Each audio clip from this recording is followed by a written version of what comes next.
El investigador sabe que arriesga su carrera y reputación en la Fundación SCP, pero no puede negar su obsesión.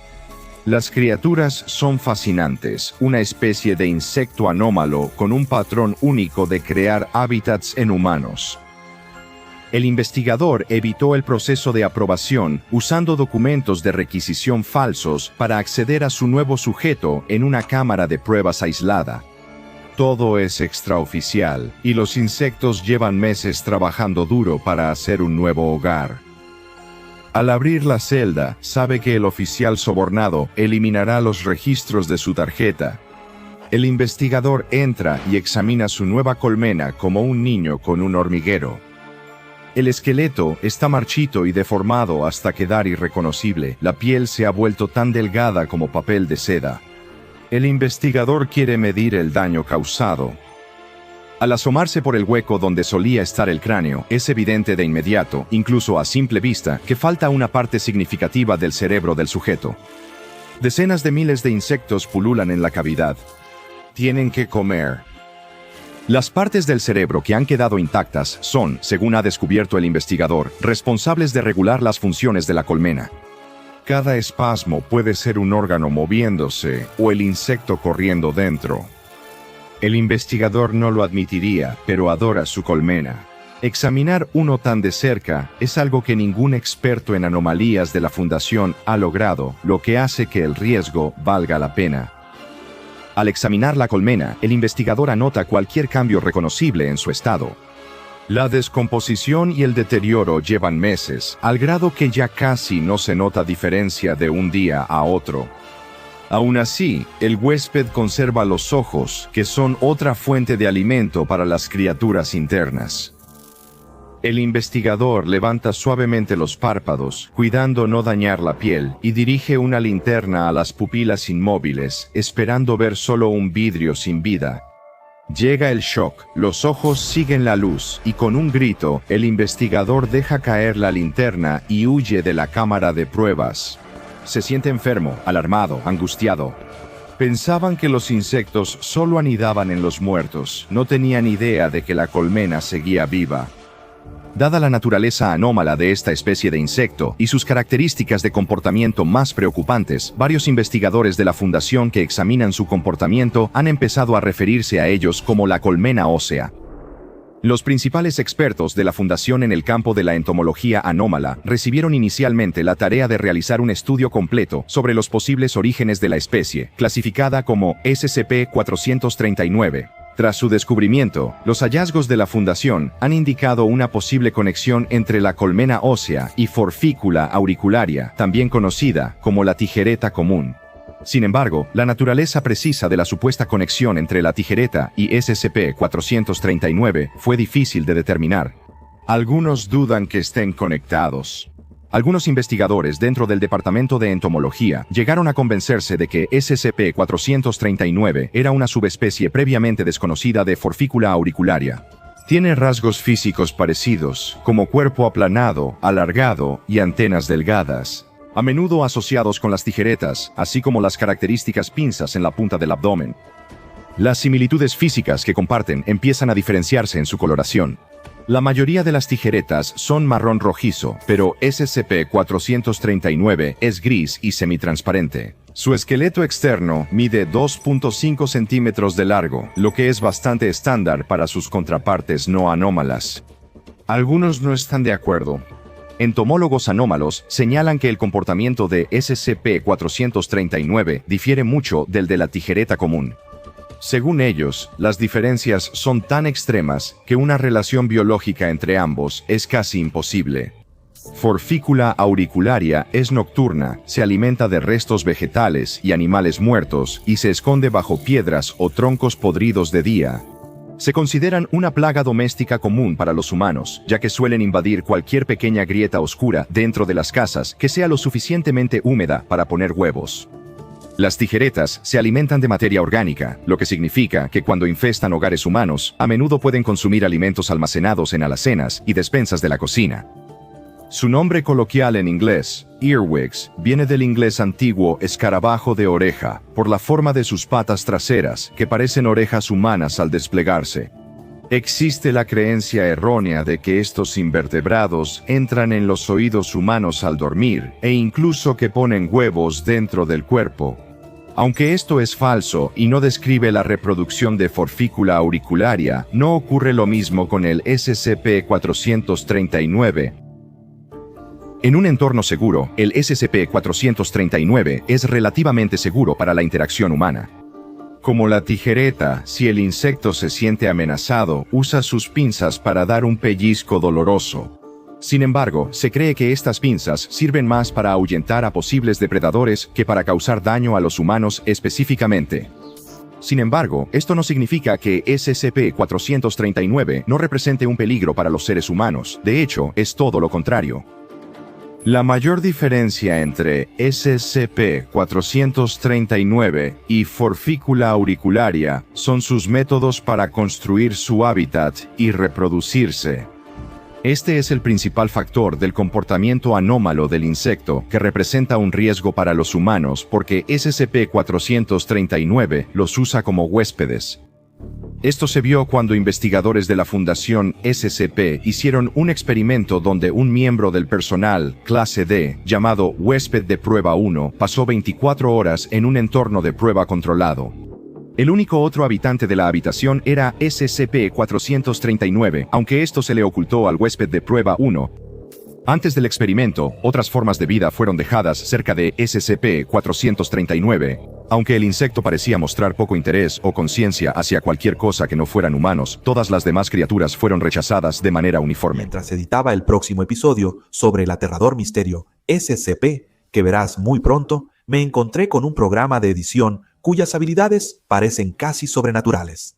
Pero este software es completamente real.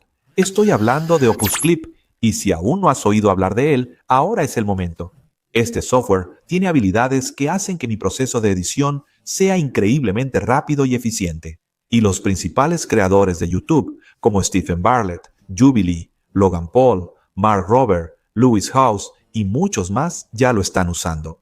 Si editas clips cortos de videos largos, sabes cuánto tiempo toma, y con videos de 3, 4 o incluso 10 horas, definitivamente conozco esa sensación. Opus Clip automatiza todo el flujo de trabajo de edición de shorts. Analiza tu video y lo convierte en clips cortos listos para publicarse en redes sociales. Y además de todo eso, hay una función llamada programador automático que te permite seleccionar varios clips y programarlos con anticipación. Así que tu contenido sigue publicándose incluso mientras ves cómo se desarrolla otro misterioso caso SCP. Para hacer el flujo de trabajo aún más fácil y rápido, puedes elegir la función de seguimiento de sujetos con inteligencia artificial, que detectará, seguirá y reenfocará automáticamente para asegurarse de que el sujeto siempre esté en el centro. Si quieres tener un editor de video con inteligencia artificial, todo en uno que pueda recortar cualquier cosa, ve al enlace de abajo o escanea el código QR y usa el código Summer of Focus al pagar. Obtén una semana gratis y luego 3 meses al 50% de descuento cuando te registres en Opus Clip. Y ahora, volvamos a nuestra historia. Cuando un investigador, cuyo nombre omitimos para evitarle vergüenza, notó que SCP-439 le mostraba interés. En un examen, el investigador, visiblemente exhausto y luchando por no dormir, atrajo a SCP-439. Esto impulsó el experimento. El huésped de prueba 1 pudo habitar libremente el espacio y debía pasar la noche en la misma habitación. Tras unas 6 horas en las que se declaró aburrido 1194 veces, se animó al huésped de prueba 1 a dormir. Al acostarse en la litera proporcionada, pronto quedó inconsciente, momento en que SCP-439 mostró el mismo interés en el sujeto de clase D. Observando con la ampliación de las cámaras de vigilancia en la cámara de pruebas, los investigadores de entomología anómala notaron que, mientras el huésped de prueba 1 estaba despierto, el insecto se escondía en una esquina, al parecer esperando el momento oportuno. Permaneció sin ser detectado hasta que el sujeto de prueba se durmió, aunque no se sabe cómo confirmó que el personal de clase D realmente dormía. En ese momento, el SCP-439 se acercó a la litera donde el sujeto de prueba 1 dormía, subió por sus piernas y cobijas y entró en su boca. El equipo de vigilancia mostró de inmediato una vista de rayos X del interior del sujeto de prueba 1. Los investigadores vieron al SCP-439 atravesar la tráquea del clase D y llegar a un pulmón. Ahí, el insecto se acomodó en el pulmón y lo usó como hábitat. La observación del sujeto de prueba 1 continuó, y este despertó bruscamente 4 horas después, mostrando gran angustia. Al ser consultado, el clase D reportó fuertes dolores en el pecho y dificultad para respirar. Cada vez más frenético, acusó a los investigadores de haberle dado una sustancia desconocida mientras dormía. En este punto del experimento, los encargados de bienestar de la fundación fueron enviados al entorno de control para intentar calmar al sujeto de prueba y administrarle un sedante. Sin embargo, antes de intentar someter al sujeto de prueba 1, este se dobló de dolor intenso y se quejó de calambres abdominales insoportables. Seguía luchando por respirar, con más opresión en el pecho. Se activó una alarma y se emitió un código médico de emergencia para el personal médico en el lugar, a quienes se les indicó que realizaran maniobras de resucitación al sujeto de prueba 1, sin causar ningún daño al espécimen de SCP-439, que actualmente está anidado en su pulmón. Al llegar el personal médico de emergencia, notaron que el sujeto tenía fiebre alta y dificultad para moverse hasta quedar incapacitado. Verificaron el pulso y confirmaron que seguía vivo. Luego pidieron a los médicos alejarse del clase D para continuar la observación. Aunque lo que ocurrió después fue bastante difícil de pasar por alto. Se estima que entre 4 y 8 horas después de que el SCP-439 entró en el pulmón, el cuerpo del huésped de prueba 1 ya incapacitado comenzó a convulsionar violentamente. Comenzó a sufrir la aparición rápida de una condición que se parecía mucho a la fibrodisplasia osificante progresiva, un trastorno normalmente genético que provoca el crecimiento excesivo de huesos, haciendo que a menudo crezcan dentro del tejido muscular. Su cuerpo comenzó a desarrollar rápidamente nuevos huesos. Estas protuberancias aparecían tan rápido que pronto empezaron a atravesar el músculo, la carne y la piel. El proceso resultaba aún más doloroso, con el sujeto de clase D gritando mientras espolones óseos salían de su carne. El personal médico de emergencia no logró detener la abundante hemorragia pese a sus esfuerzos.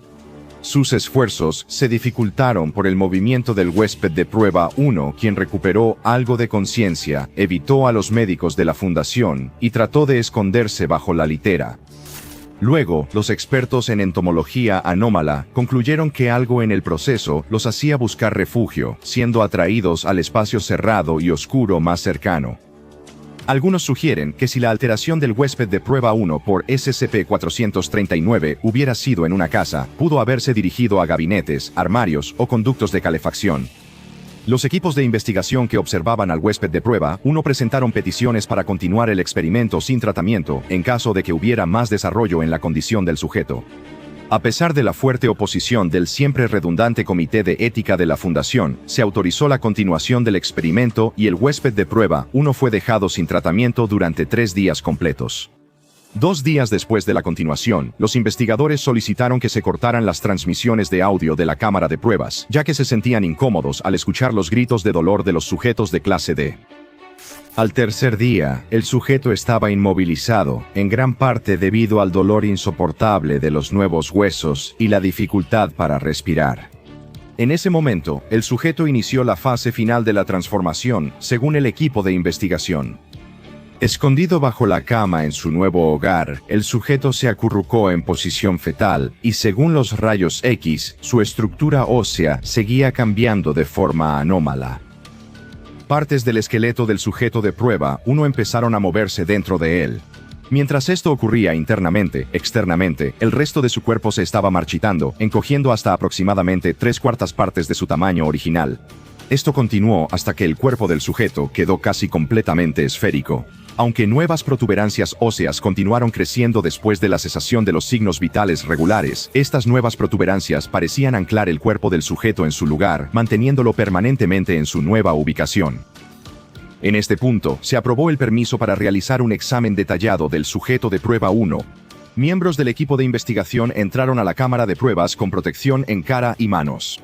La estructura ósea que alguna vez fue un miembro vivo de la clase D había quedado irreconocible, convertida en lo que algunos miembros del equipo de investigación describieron como una jaula. Fue difícil determinar el daño interno causado por el SCP-439, aunque los escaneos mostraban que varios órganos del sujeto de prueba 1 aún funcionaban, aunque de forma limitada. El hallazgo desató una investigación interna en curso del Comité de Ética de la Fundación SCP sobre el posible daño de experimentar con SCP-439 en humanos. El comité argumenta que, aunque no estén conscientes, hay quienes sostienen que los anfitriones aún podrían considerarse vivos en esta etapa. Si esto es motivo para detener la experimentación en humanos, aún está por resolverse. Se mantuvo la vigilancia de la colmena ósea, pues el análisis espectral mostró movimiento interno en el anfitrión, incluso después de cesar su actividad externa. No solo se movían los órganos internos, sino también la colonia que habitaba el cuerpo del sujeto de prueba 1. El SCP-439, anidado en el pulmón del sujeto de prueba de clase D, se transformó en reina y produjo entre 20.000 y 30.000 crías. Al principio no se sabía cómo pasó. Nunca se vio el apareamiento de SCP-439, por lo que los investigadores concluyeron apresuradamente que se reproducía asexualmente. Estas crías de la reina original parecían coincidir con el comportamiento exhibido por obreras, zánganos y guerreros, distinguiéndose por sus grandes y poderosas pinzas abdominales. Estos especímenes coincidían con los roles típicos de otras colonias de insectos no anómalos, siguiendo la jerarquía común de criaturas de colmena. Entre los especímenes activos en los restos del huésped de prueba, uno solo la reina podía reproducirse.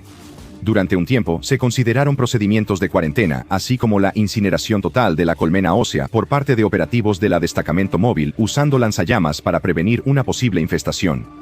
Sin embargo, una vez que se confirmó que ninguno de los otros especímenes representaba un riesgo significativo, estas medidas de seguridad fueron revocadas. Los equipos de investigación quedaron atónitos por el estado del interior del antiguo huésped de prueba número 1.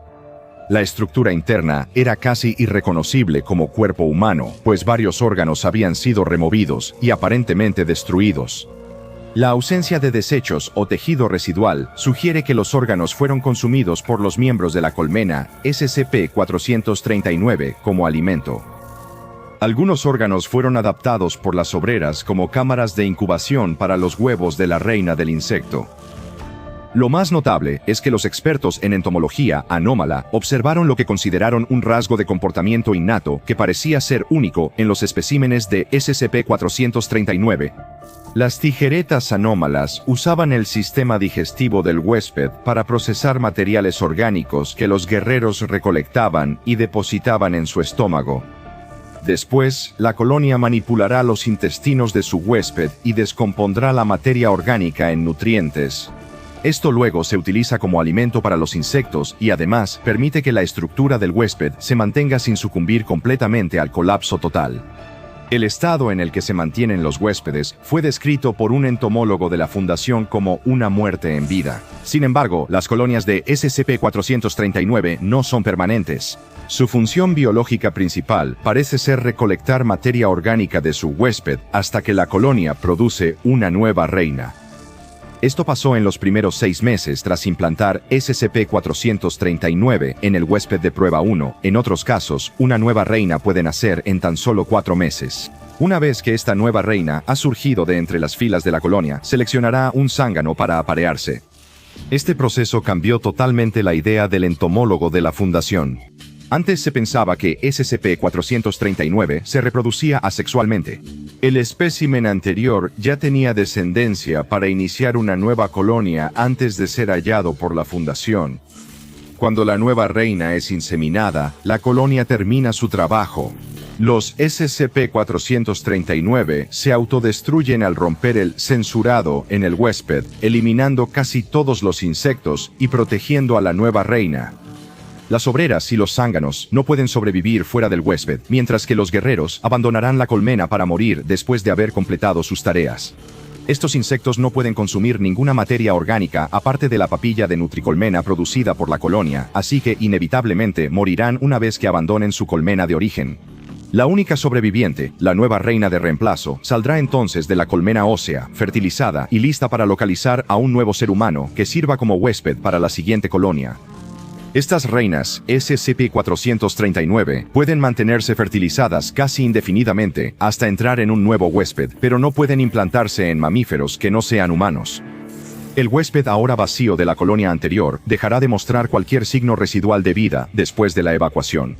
Un examen post-mortem exhaustivo del caparazón que solía ser el huésped de prueba, reveló que el antiguo sujeto de prueba no había muerto. No murió por el trauma de miles de insectos saliendo de su cuerpo, sino por inanición. Expertos en biología humana anómala creen que la papilla de un SCP-439 aporta solo los nutrientes necesarios para que sus huéspedes apenas sigan funcionando. Tras la evacuación, sus cuerpos ya no sobreviven con el suministro limitado de materia orgánica canibalizada. El debate sobre si los cuerpos de los huéspedes están vivos sigue abierto y sin resolverse. La diferencia clave entre SCP-439 y la tijereta común es que SCP-439 usa cuerpos humanos como huéspedes para sus colmenas.